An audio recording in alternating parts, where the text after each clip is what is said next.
Welcome or welcome back to my small corner of the internet. My name is Megan and I have an endless TBR.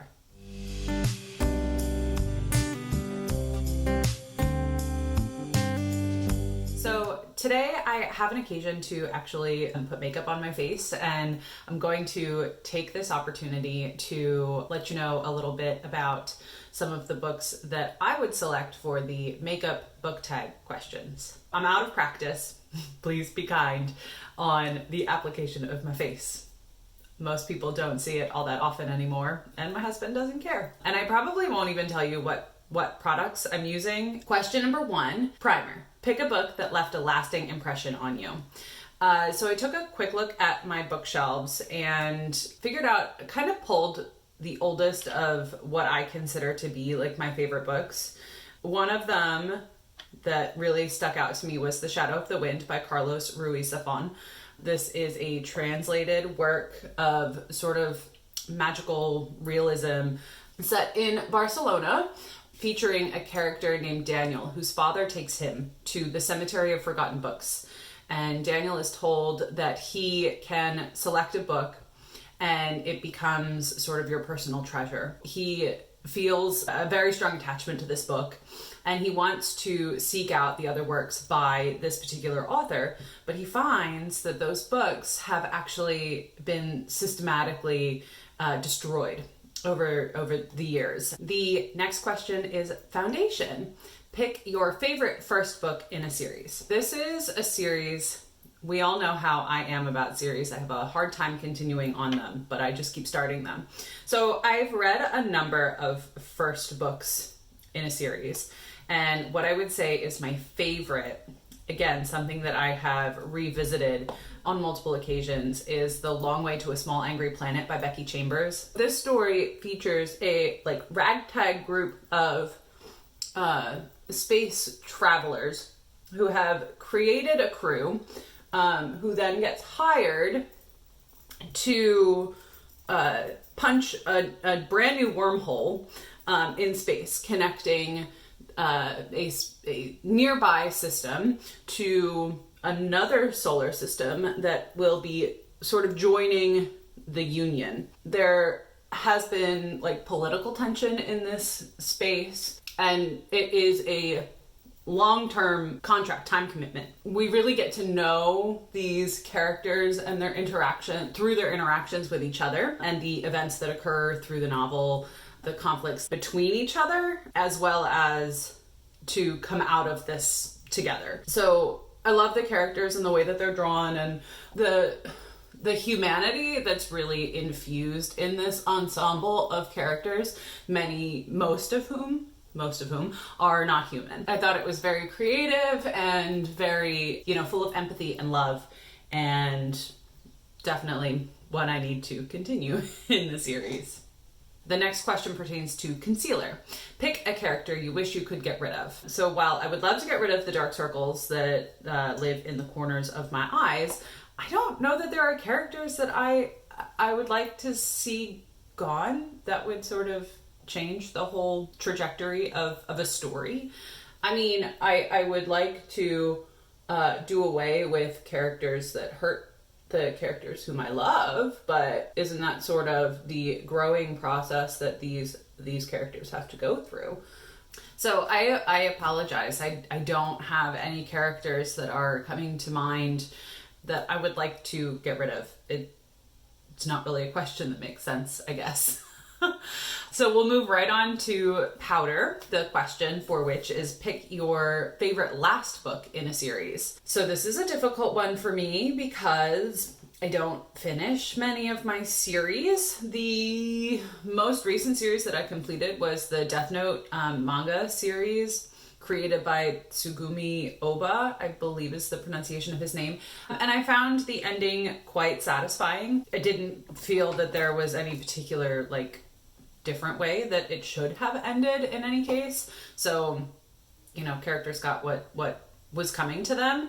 And I think that it was a very clear illustration of the descent that our characters have gone through, and the level of redemption that might have been possible at one point you know, where that lies here at the end of the series. Next up is eyebrows. The question for eyebrows is a book that you think everyone should read. And I think I will pick The Seven Husbands of Evelyn Hugo by Taylor Jenkins Reid. If this is your first time watching BookTube and you've never heard about someone talk about The Seven Husbands of Evelyn Hugo, it is a sort of historical fiction, almost a biographical tale told in two timelines. One features a journalist who is contacted by a famous, like, golden era movie star who is ready to tell her story. Part of the reason that this actress, Evelyn Hugo, is so famous is due to the intrigue that people found in her 7 husbands that she had over the course of her life.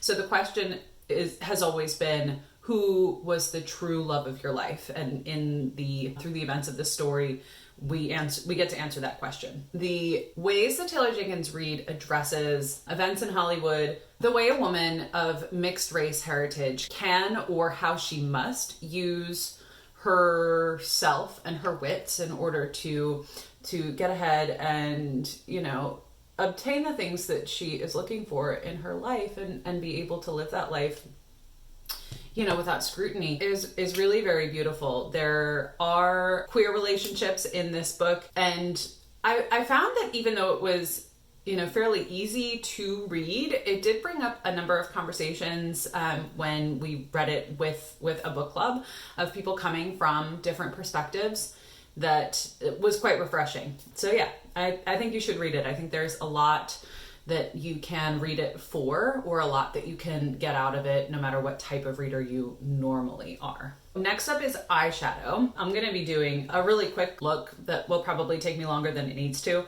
So I'll answer the question, I'll do my eyeshadow, and then I'll come back. Pick a book that has your favorite colors on the cover. My favorite color is blue, so I would go with The Deep by Omakatsu, Amari and the Night Brothers by B.B. Alston. Those are the two that are really sticking out to me right now, and designs that I really like, which the swirly, swoopy waves or magic, whatever it happens to be. So I'm gonna go do that eyeshadow and I'll be back. Okay, thank you for your patience, even though that was just a millisecond for you guys. I did my eyeshadow. I also did a little bit of like liner in the process because I was using my same eyeshadow palette. I didn't want to do liquid liner because I would embarrass myself. The prompt for eyeliner was pick a dark and mysterious book.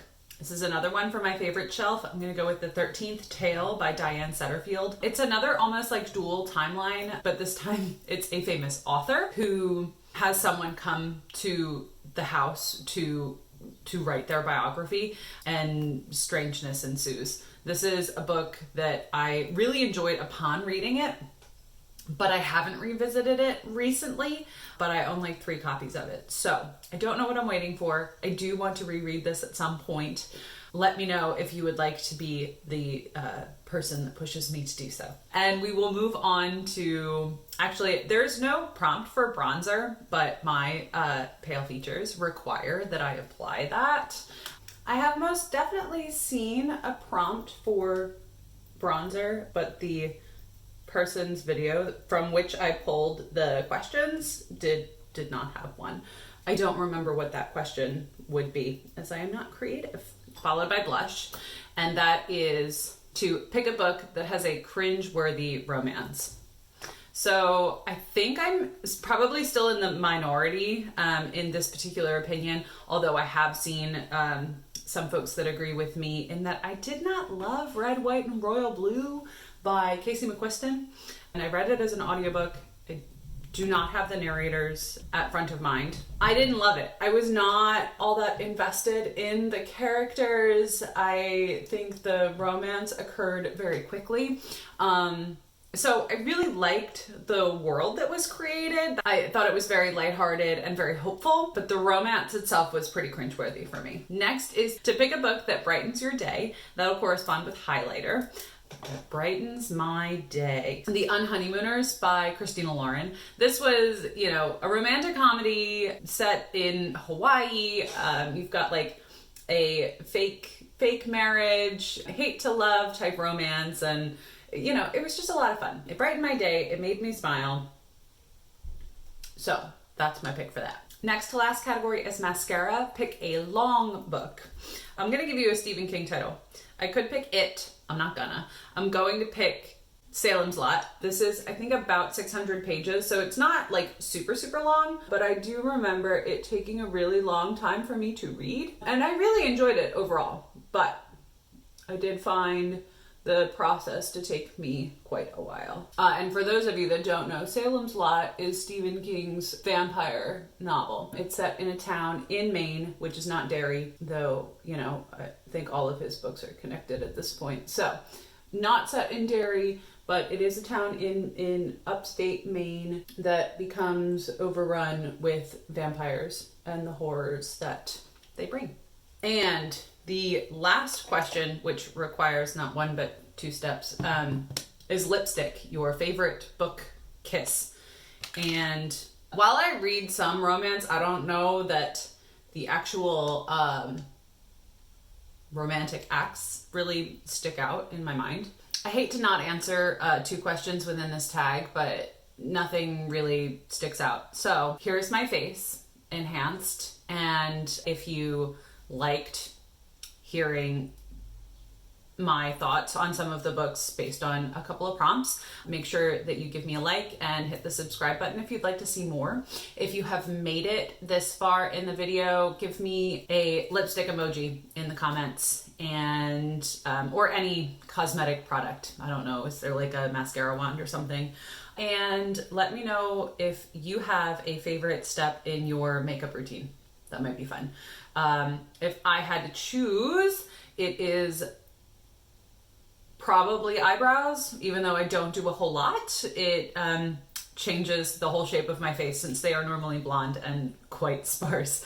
And I hope that I get to see you next time. Bye.